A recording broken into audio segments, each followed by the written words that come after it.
Has the arrival of Ousmane Dieng changed the Bucks' rotation the rest of the way? Camille and I have some thoughts on potentially a new look starting five coming up next on Locked On Bucks.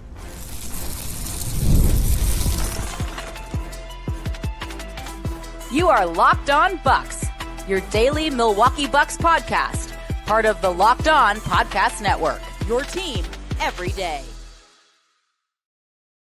Welcome into Locked On Bucks. I am Justin Garcia, joined as always by Camille Davis. We thank you for making this your first listen of the day each and every day and for helping make the Locked On Network the #1 sports podcasting network in the industry. Today's episode is brought to you by FanDuel. Use your profit boost on an NBA future and get entered for your chance to win a trip to the NBA Finals. Play your game with FanDuel, the official sports betting partner of the NBA. You can hear me on the Bucks Radio Network each and every game. You can hear and see Camille as part of our Locked On NBA coverage and the Technical Foul podcast as well. Do you count the weekend as the All-Star break? I mean, there's guys that are working, Camille, like some of the guys that are doing the 3-point shootout, and Bob had to work. We got the All-Star game itself. Or do you just view starting Monday, here's your break and going all the way until, for the Bucks, Friday, and some other teams Thursday? I think I refer to the entire thing as the All-Star break, quote unquote. But when you actually say it like that, yeah, it really does start after the game, really, where it's like, oh, well, this week we don't really have any games. But I think for me, I would look at it like whatever that last regular season game is. Like, this is. I mean, for me personally, it started Friday. So yeah. So we are. Let me do the quick math on the fly here. Friday, Saturday, Sunday. We're 4 days into this break here, and we have continued to, on a national level, circle back to the same topics and Giannis's future and what does this mean. There was one interesting wrinkle that came out on NBA today, I believe today, that we'll see if we have time to touch on towards the end. But we mentioned it, the rotations for this group, and we've seen a lot without Giannis. Every indication is we're going to see Giannis on Friday when the Bucks travel to New Orleans to take on the Pelicans, if not Friday, Sunday when they return home. And that's going to change the rotations. We've already seen a couple of tweaks there with Cam Thomas in. It's meant Gary Trent Jr. has been out. But now when you're adding Giannis back into the mix, and Ryan Rollins, I would assume, Friday or shortly thereafter as well, it's going to change your rotations again. So we can take this a number of ways. If you want to start with, hey, when you're fully healthy, who's the starting five? Or if we just want to look at when this team is fully healthy, let's start with this. When they're fully healthy, who is the odd man out or the odd man out? Who is going to be hurt the most? That's the question that's been so interesting to me to try to consider, because it's like, okay. We have seen over the last week now after the trade deadline where, okay, you have some Cam Thomas minutes, you have some Ousmane Dieng minutes. I think both of them will be in the rotation here to stay. This team is fully healthy. So it's like, okay. And you talked about who they bumped out. So it's like, I don't expect to see much Gary Trent Jr. Don't expect to see much Gary Harris going forward. And, salute to Gary Harris, somebody who upon his signing was like, I don't know, people keep talking about Gary Harris. And then as the season went on, was, as we called him, the adult in the room a lot of times for the Bucks on the court when he did get that playing time, just being sound, not being really flashy or spectacular. And that's not meant as an insult. It's actually meant as a compliment, where it's just like he just went out there and did his job. But again, another 6'4" guard who was at times playing out of position at the small forward spot. So I think with Dieng and Thomas coming in, that's two guys right there. Then you look at the rest of the bench mob, where it's like, okay, is Bobby Portis still in the rotation? Is Jericho Sims still in the rotation? I'll answer the first one for you. Yes. Regardless of what any of us throw out there, I think we know, yes, Bobby Portis is going to remain in the rotation. So then the interesting one is Jericho Sims, right? Because we've talked about how at times, like, I'm not sure of the fit with Jericho Sims on the floor with a Giannis, where it's like, what does that look like? But the way that Jericho Sims has been rebounding recently, it feels like he might end up being a guy who still, even if it's only 10 minutes a game, kind of finds a way to steal himself into the rotation. Because one thing that was interesting from Darvin Ham after the Thunder game was him saying that, hey, we actually are putting an emphasis on offensive rebounding. We have freed the guys up, let them go out there and said like, hey, let's go in and try to clean this glass a little bit more and steal those extra possessions, which I said, oh, we're here at this point in the cycle now of offensive rebounding being seen as something like, hey, we should try to do this. So with that, I do think Jericho Sims remains in the rotation, even if it's in a smaller role. And I was curious to know what you think about the Jericho Sims piece of the rotation puzzle at this point. I'm sorry.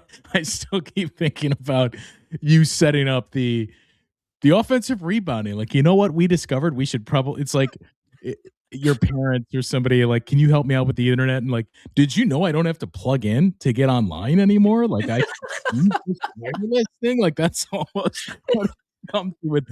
We should probably offensive rebound, huh? Like it might be a good idea to get some additional possessions for us.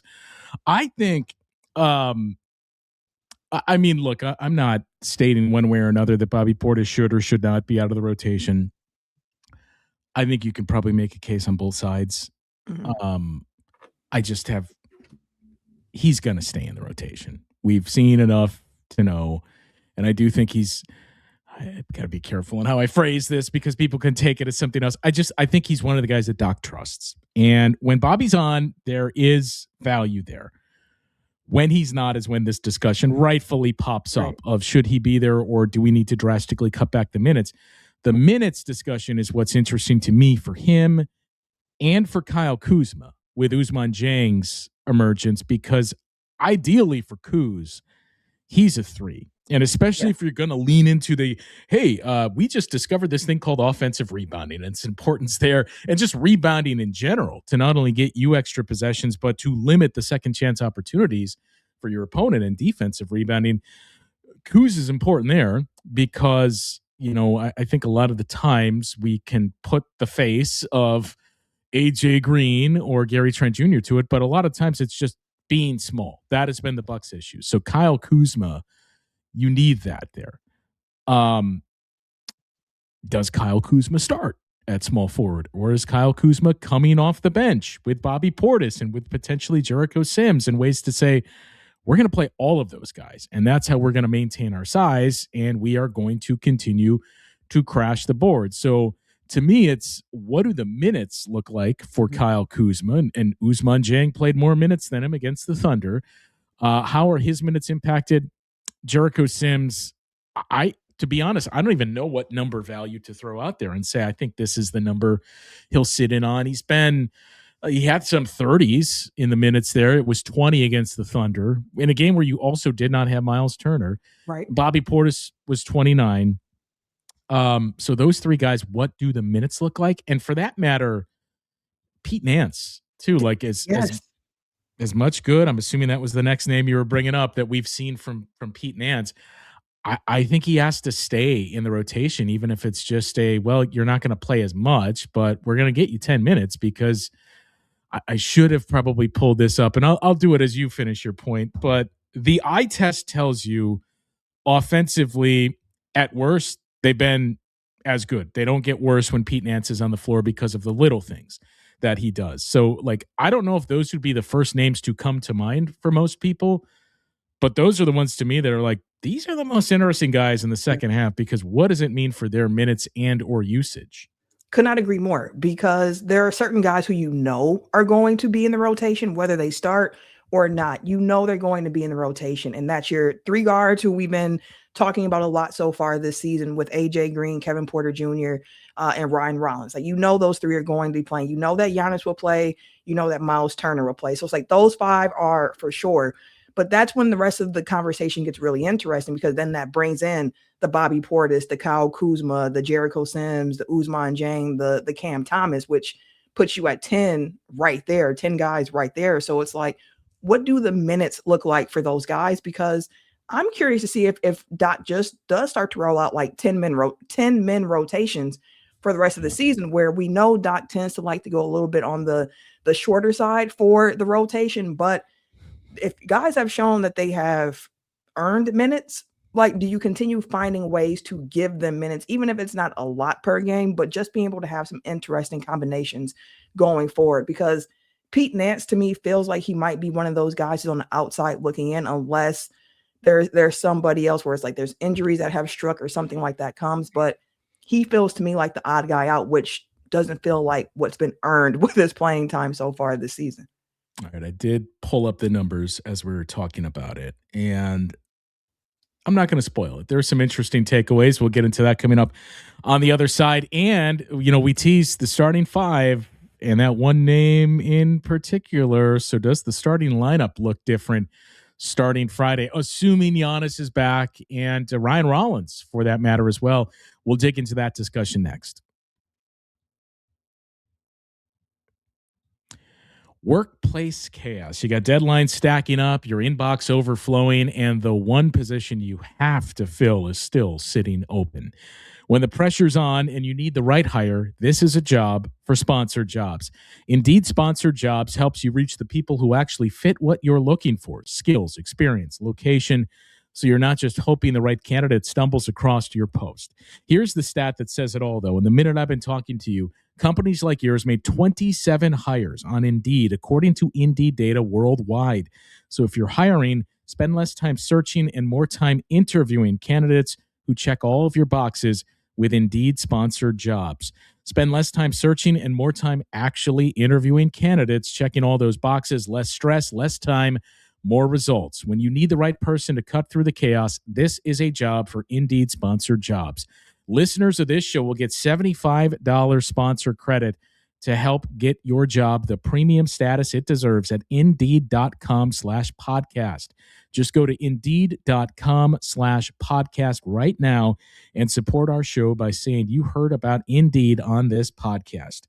Indeed.com/podcast. Terms and conditions apply. Need to hire? This is a job for Indeed Sponsored Jobs. Tax season doesn't have to take over your life. This year, TurboTax is making it easier than ever to just hand things off and move on with your day. With TurboTax Full Service, you can have your taxes done for you by a trusted local expert, start to finish, without the stress or the guesswork. So instead of spending hours trying to figure out forms, you just meet with a local TurboTax expert in person or connect online, and they take care of everything from W-2s to self-employed forms and work to get you every deduction. You upload your documents and go about your day. You even find your updates right in the TurboTax app, making it a huge time saver and giving you real peace of mind knowing an expert is handling it. For a limited time, you can have your taxes done by a local TurboTax expert for just $150 all in if a TurboTax expert did not file for you last year. Just file by February 28th, take taxes off your plate, and get back to your life. Visit TurboTax.com/local to book your appointment today.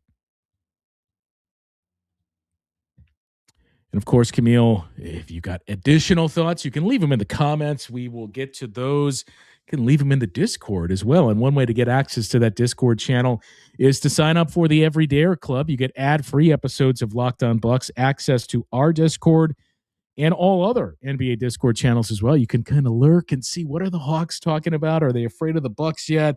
What about the Charlotte Hornets? You can see what the discourse is going on in Discourse with access to that server. You can find the link to sign up for the Everydayer Club in the episode notes of today's show.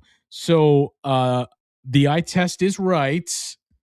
They are better offensively when Pete Nance has been on the floor. It's not a massive sample size. I was trying to see too, like, I don't remember many instances of Pete Nance and Giannis on the floors. I think his emergence into a borderline piece of the rotation basically coincided with Giannis going down again, and it was only 30 possessions, I believe, that they had played together. It's still not a huge sample size for Pete Nance in general. When we look at possessions, you usually like to have at the very least 500. We're not quite there yet. We're just under 400 with Pete Nance. But with him on the floor, they're plus 7.4 in net rating, and they're up to 126.6 offensive rating, which matches the eye test. He moves without the ball. He makes quick decisions, all the things that a lot of us have been clamoring for from the start of the season. Pete Nance has brought that. So that's something I would like to see stay in the rotation and try to find some minutes, even if it just becomes like, well, it's down to like you, Kuz, Jericho Sims, something like that. Of like, we're gonna ride the hot hand. We'll start it out and see which one works best with this matchup, and that's who's going to get the minutes.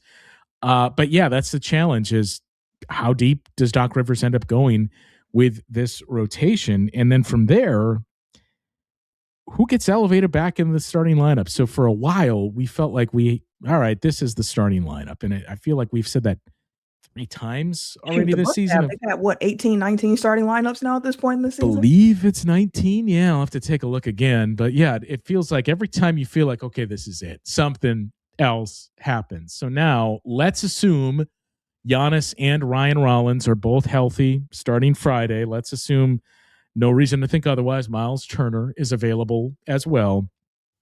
Who is your starting 5 against the New Orleans Pelicans? It's a great question. And that's where I wrestle with, because there's one side of me who's trying to think of things based on what I've heard and seen the Bucks already do this season, where it's like, okay, well, I've heard Doc Rivers make mention of the fact that when Giannis is healthy, he thinks it might be a good idea to split up Rollins and Kevin Porter Jr. And right before, Giannis got hurt again, you were seeing KPJ in that bench role. But then it's like, I also think about the fact of what I've been seeing over the last week or so, and in particular for Kevin Porter Jr., where it's like an emphasis has been put on this game to make the decisions quicker. And I think he's been doing a fantastic job at that. I've mentioned that I even think the assists that he's been racking up this season have been really good for him, for the team. Career high in assists for him this year. He brings a certain level to the offense with creation for others, more than what I expected for him to be able to do. And I do think that that's valuable to have. The question is, when Giannis is healthy, how much of the offense is going to be initiated through him? Is that going to be the primary initiator, where then you're looking at KPJ as like, hey, we need you to really set the bench up here because we have Giannis in this starting rotation. We need you to handle the bench. And I am not sure how the Bucks plan to attack that, but I think I would probably still want him in that starting lineup. But then the question KPJ. But then it's like, okay, well, are you still going 3 small guards to start? Right. Or do you feel better about that with the next to Giannis? But now you also have size that you could throw in the starting lineup with Dieng if you wanted to go the Kuz route, which we have seen the starting Kuz every so often, but Dieng gives you the shooting. So it's like, hey, theoretically, you slide him as a starting 3, you don't have the spacing concerns that you would with putting Kuz in the starting lineup. So then it puts you back again to, well, who of those 3 guards are you putting on the bench? Do you bench AJ Green and say like, hey, you've been the nominal small forward for a lot of the year.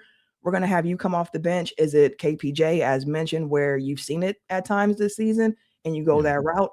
Is it Rollins, where it's like, hey, we want you and Cam Thomas to be like the backcourt of the bench unit and we want y'all to run that? Like, that's the part to me where it's like, I have no idea which way the Bucks would go.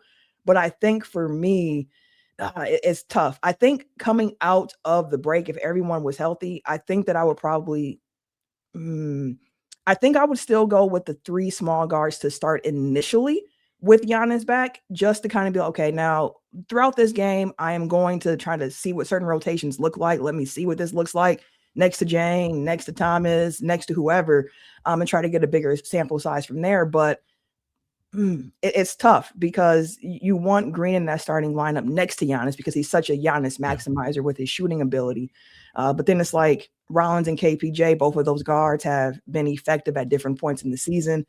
So I am going to hedge it by just saying, I think that what you start with is rolling out the 3 small guards with Giannis and Miles Turner, but you use this upcoming week or so for the sample size of like, is this what we really want to start to do? Is Dieng ready to be put into the starting lineup off top, and go from there? So I think I would stay with the starting 5 we saw last when Giannis was healthy, but would probably be looking to change that within the next week or so, seeing how Giannis and Dieng can play together. Okay, so KPJ, Rollins, AJ Green, Giannis, and Miles Turner is who you go with. Come out the break. That's where I would go. My list is very different from yours. We'll discuss the differences here and why coming up after this on Locked On Bucks. Well, if you've ever wanted to experience the NBA Finals live and in person, now is the time to do so. FanDuel is giving you the chance to turn that dream into reality with their NBA sweepstakes. Here's how it works.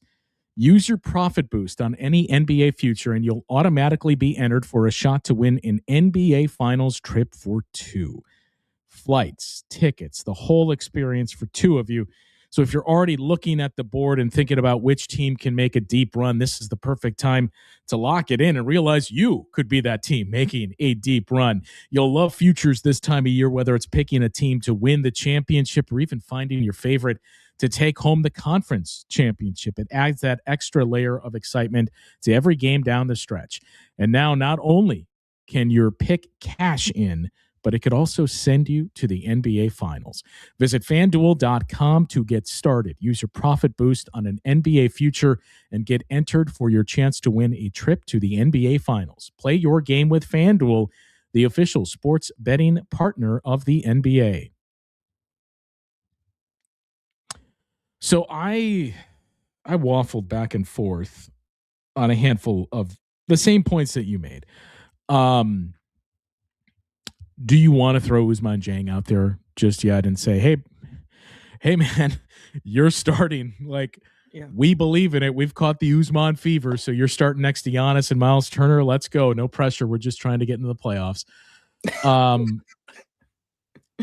I still keep going back and forth on that one, but I feel like, you know what? You just need a spark at times. Like, we got to do something different. We got to get something to pull us out of our comfort zone and get us out of this rut, as you'll hear every one of us use through our everyday life. Teams are no different. And Ousmane Dieng, I think, is that for the Bucks. I'm going to be very careful, as I've joked about this with a few members of the media, notably Eric Name, who, by the way, he's given me some grief, Camille, for being too in on Ousmane Dieng, and yet I pointed out to him earlier this morning, I see you're doing an interview talking about the impact of Ousmane Dieng. So interesting how that works now. I just think you start him at this point, and you have the safety nets of, like, we still got Giannis and Miles Turner around you. Yeah. So, like, those are your guardrails. This isn't a free ride. It's not like, hey, you're starting. Like, this is a process that we will evaluate, and if we have to, we will go to something else. But given your skill set, what this team desperately needs, and albeit a very, very small sample size, what we have seen from you, okay, let's see it. So I would go with a front court of Miles Turner, Giannis, and Ousmane Dieng. AJ Green absolutely has to start. It is still insane to me, and I've had this conversation with someone else, that we still have a segment of the audience, as much as we love you, that are, like, don't see the value of AJ Green and the things that we just constantly see pointed out, or how much he sucks on defense or this or that. Like, he is an elite shooter. That is the skill set that you need on the floor, especially when you have Giannis. And again, $10 million is nothing for AJ Green. Yeah. Right. So AJ Green absolutely has to start for this team. So then it comes down to the point guard. And that was the one where I had another, like, I don't know, was it this or this? So my primary, not concern, but question is just, does Kevin Porter Jr. and Cam Thomas work together coming off the bench? Is there any duplication there? I know KPJ isn't, he has the ability to score in bunches, but he's not the volume scorer that Cam Thomas is. But, like, is there that? And again, the sample size is incredibly small, but those two together in 3 games were pointed out here have been really good on the floor together. And I also think Giannis is going to be your primary distributor and playmaker and guy that's creating his own shot and shot for others in those moments when he's on the floor. So you need to lean into more of that when he's off the floor. And I know it's not a like for like, but a lot of the times your bench is going to be playing when Giannis isn't there. And to me, I would much rather say our bench, Kyle Kuzma is the Giannis. Light Giannis. Like zero sugar light Giannis is what Kyle Kuzma is. And then the guys that are going to either get their own shot or set everything up for everyone else, that's the backcourt. That's KPJ and Cam Thomas. And whether it's Bobby or Pete Nance or Jericho Sims, like those are our bigs that are going to help us out on the glass as well. But that's our bench unit, and we feel pretty good about it, which means Ryan Rollins starts. And I just like the pairing of Rollins defensively, too, with that group to if I'm led to believe AJ Green, as poor as he is defensively, I'd rather have Ryan Rollins play next to him. So my starting five would be those five: Rollins, AJ Green, and then Ousmane Dieng, Giannis, and Miles Turner in the front court. Having said that, I will be pleasantly surprised. I don't think that's what we're going to see on Friday night if everyone is healthy. I think it's probably just going to be Ousmane Dieng. That is still to your point of, all right, like we're going to continue to give you the opportunities, but let's wait and see if you continue to earn this where we throw you out there next to Giannis and you start. Yeah, because I mean, as we mentioned, with the Bucks having the 19 different starting lineup, Doc is not afraid to change the starting lineup. We know that at this point. So whatever the lineup happens to be out of the break, I don't think that that's any indication that that's the permanent starting lineup going forward, and that's all that is going to be. So I am curious to see how the Bucks start with that, but I do think long term, Dieng is the guy that you do want starting. Like he looks like everything that you're asking for in your starting small forward. He's frankly the guy you need starting. Yeah, with the length, the size, the shooting ability to be able to space the floor. He's shown ability with some ball handling too. So yeah, I think long term that is your starting option at 3. The thing with KPJ that makes me kind of still go back and forth with him and Rollins over the start. I've mentioned like just the decision making with KPJ, getting quicker with his decisions, but also KPJ is like the only guy on the team who consistently throws lobs at this point. And that's just also really easy offense to pair next to a Giannis, next to, as we've seen, Jericho Sims as well. So you have a pull in both ways of like, well, if you are running Sims in any bench lineups, you do want to make sure you have him out there with a point guard that's going to be able to feed him and find him and get the ball to him in advantageous situations because he's not going to be someone who's making his own shot. But also, as we loved about the Chris Middleton Giannis pairing of like, man, you just love to have someone on the court with Giannis that can get him easy buckets. Like, let's just get a few easy ones right here. And KPJ has been one of the only guards consistently where it's like, if he's on the floor, I know he's going to throw a lot. Like he will throw those up. So that's one aspect to his game too, where I'm like, dang, I do like that pairing with Giannis too. But to your point about like defense and also just having to be like that secondary playmaker, with KPJ out for the first part of the season, like we saw a lot of that Rollins Giannis pairing, and it looked good with them on the court by themselves as well. So it's like that's one decision where I'm like, I'm very back and forth about what could be, with that starting point guard spot, because both of those guards give you something a little bit different, but both things are needed at the same time. Yeah, my only concern with what I said, here's the group I would start, is it's high risk, high reward with that backcourt coming off the benches. There's going to be games where they look incredible and like, wow, KPJ and Cam Thomas took over this game. There's going to be games where the shot isn't there or there's turnovers for KPJ and it doesn't quite look that good. But I think the good outweighs the bad for the most part with this group. And the big thing is just the size in that we cannot see 3 guards starting. And I know you mentioned that. I'm going to speak for you and assume it was like, look, I've seen it enough with this group and we heard them talk about it that they're going to be a little hesitant to fully move forward with something new. But yeah, we've seen enough to know you just can't play that way anymore. And yeah, I mean, and look, it's 6 games and you can say what you want about the first 3 opponents that you face. But the fact of the matter is, look, do it. At some point you have to show me you're capable of doing this.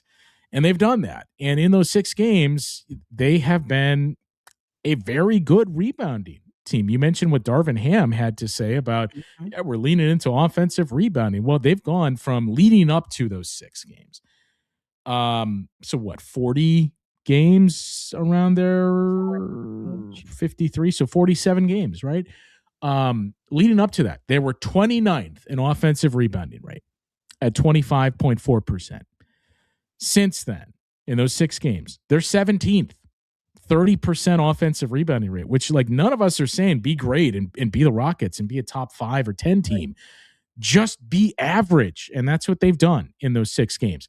They were 20th in defensive rebounding rate, sub 70% in the 6 games. 4th best on the defensive glass at just under 75%. And then 29th, second worst in overall rebounding rate. They're 7th in those 6 games. And they're doing this without Giannis. Yeah. To say, use our size, get those rebounds. And, we've talked about it quite a bit on this show, but the importance of it to not only limit your opponent's second chance scoring abilities, but to give yourself some more when you've been as efficient as you are offensively. So I would hope, I'm not going to assume things. That's always very dangerous. I would hope these 6 games show you enough to say, okay, we thought we had something. We just can't do it anymore in this league. We cannot play small. Honestly, as we're having this conversation and kind of thinking things through in real time here, with that first game out of the break being against the Pelicans, a team that is a bit bigger, like they just don't run a small starting lineup. Yeah, I actually could see Doc and them being like, actually, we are going to throw Ousmane Dieng into the starting lineup here because they have size. We have to meet size with size, and it's a perfect. I don't want to call it a cover, but an opportunity, so to speak, to be like, we're just going to try this off the top of the bat. Right. They pretty much have Trey Murphy as like their starting point guard at this point. So, well, and same size with size, we can go out here and do this. Yeah, same deal. Sunday then that's the Raptors game, correct? I mean, yep, similar, almost identical to New Orleans in that.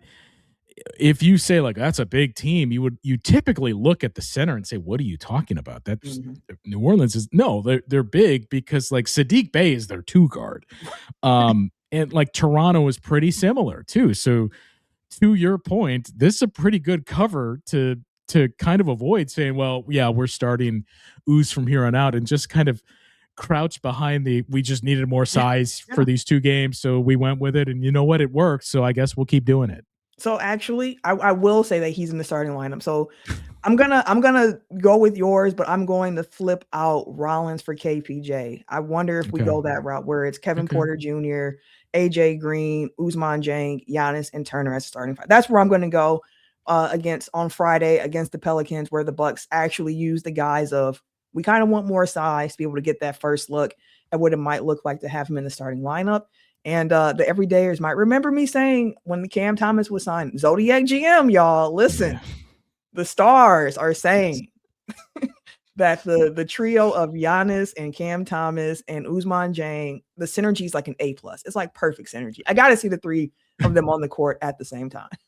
He is all over it. Leave your thoughts in the comments who the starting 5 should be for the Bucks. Actually, no, let's not do who it should be. Who will it be starting Friday, and who's most at risk in that rotation? Leave your thoughts, and we'll address those here on our upcoming shows.